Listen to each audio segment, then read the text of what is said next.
सभी अपने घरों में पूजा पाठ हवन कीर्तन करवाते हैं। कोई श्री सूक्त का पाठ करवाता है, कोई कनक धारा का, कोई सुंदरकांड का पाठ करवाता है, तो कोई सत्यनारायण की कथा का पाठ करवाता है। इसीलिए आज हमें पंडित जी बता रहे हैं कि अलग अलग परेशानी और मनोकामना के लिए हमें घर में कैसा पाठ और हवन करवाना चाहिए। अपनी चर्चा को आगे बढ़ाते हुए बात करते हैं उन लोगों की जिनकी आर्थिक स्थिति बेहद कमजोर है, कर्ज में डूबे हुए हैं, पैसे के चलते सभी काम आपके रुके हुए हैं। ऐसे लोग अपने घर में कौन सा पाठ करवाएं और किस विधि से पूजा करवाएं, आइए पंडित जी से जान लेते हैं। पंडित जी, आप तो जानते ही हैं कॉल के थ्रू भी कितनी सारी ये प्रॉब्लम्स आती हैं, तो कौन सा पाठ करवाएं जिससे कि पैसा आना शुरू हो जाए, कर्ज दूर हो जाए और तमाम मतलब धन धान्य की वृद्धि हो घर में। सुनहु भरत भाभी प्रबल, बिलख कहूँ मुनिनाथ, हानि लाभ जीवन मरण, जस अपजस विद्यात।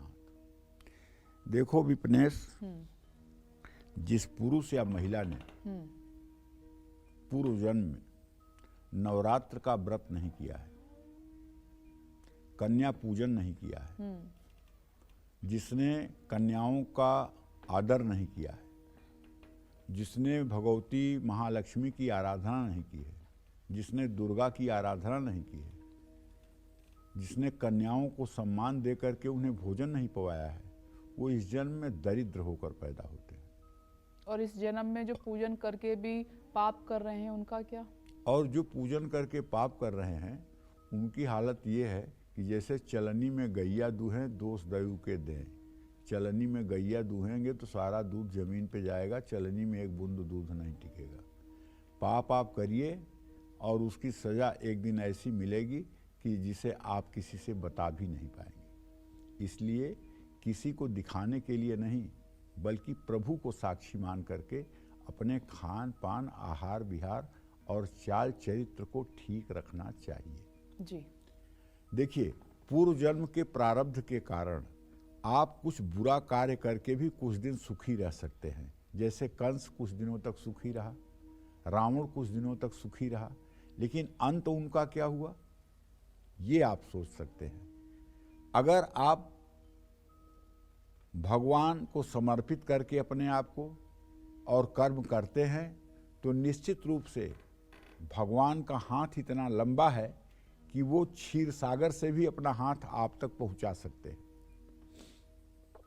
घर की आर्थिक स्थिति ठीक ना हो, अचानक धन हानि होने लगे, फिजूल खर्ची बढ़ जाए, तो ऐसे लोगों को चाहिए कि अपने घर में कनक धारा स्त्रोत का पाठ जरूर कराएं।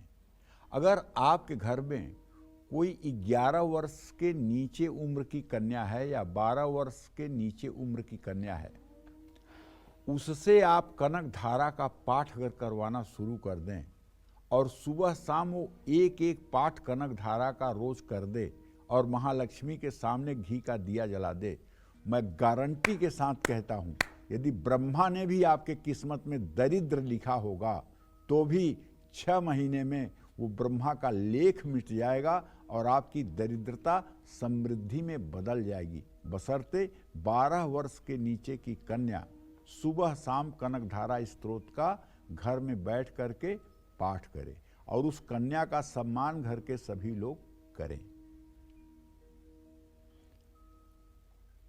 कनक धारा के पाठ से आद्य जगत गुरु शंकराचार्य ने सोने की बरसात कराई थी, तो उन्होंने तो पाठ किया तो तुरंत सोने की बरसात हो गई। लेकिन आज ऐसा नहीं होगा। आज जो महिलाएं, जो पुरुष 3 साल तक लगातार 16 बार कनक धारा स्त्रोत का प्रातः सायं पाठ करते हैं, 3 वर्ष के बाद उनके जीवन में भी स्वर्ण वर्षा होती है, ऐसी हमारी मान्यता है और ऐसा हमारे अनुभव में आया है। श्री सूक्तम का पाठ कराने में घर में माँ लक्ष्मी का अस्थायी वास हो जाता है। श्री सूक्त में आनंद, चिकलीत, करदम, ये जो शब्द हैं ये महालक्ष्मी के पुत्रों के नाम हैं।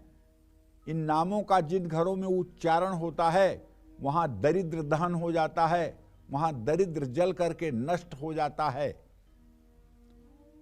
श्री सूक्तम का पाठ करने से शुक्र ग्रह मजबूत होता है, वैवाहिक जीवन में सुखी आती है।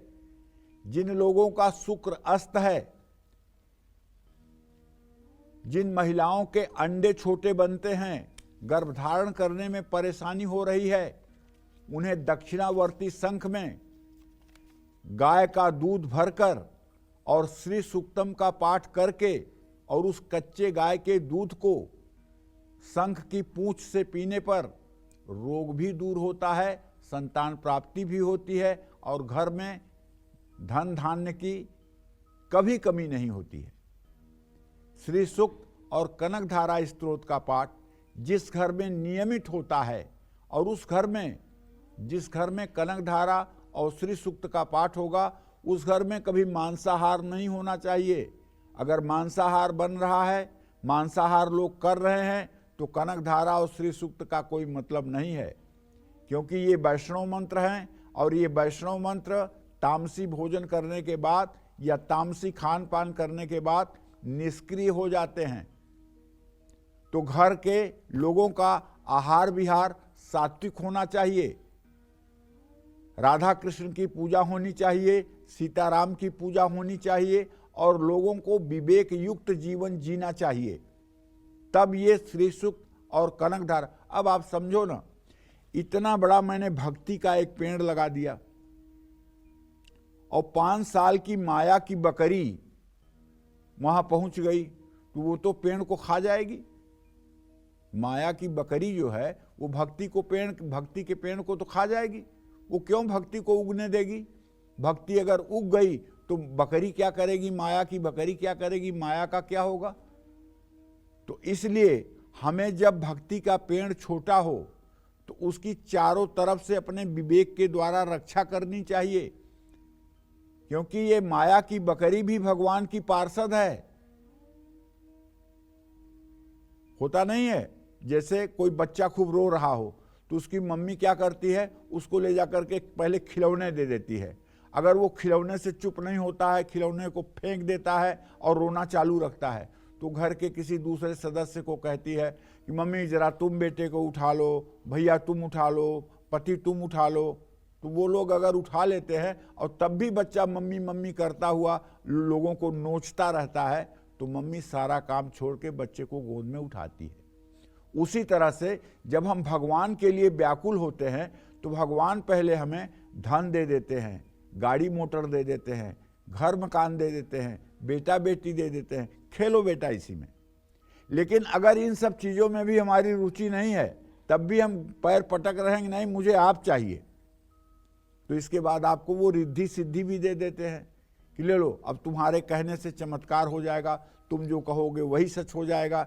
तो आप वाहवाही में फूल जाएंगे, 10 लोग आकर कहेंगे कि अरे आप तो भगवान हैं, आप तो जो कह देते हैं वो सच हो जाता है, आप तो एकदम साक्षात भगवान के अवतार हैं। तो वो कान से अहंकार चला जाता है अंदर, तब भी आप संतुष्ट हो जाते हैं। लेकिन नहीं, अगर तब भी आप पैर पटक कर कह रहे हैं मुझे ये सब कुछ नहीं चाहिए, मुझे आप चाहिए, तो अंत में उन्हें मजबूर होकर के आपको गोद में उठाना ही पड़ेगा।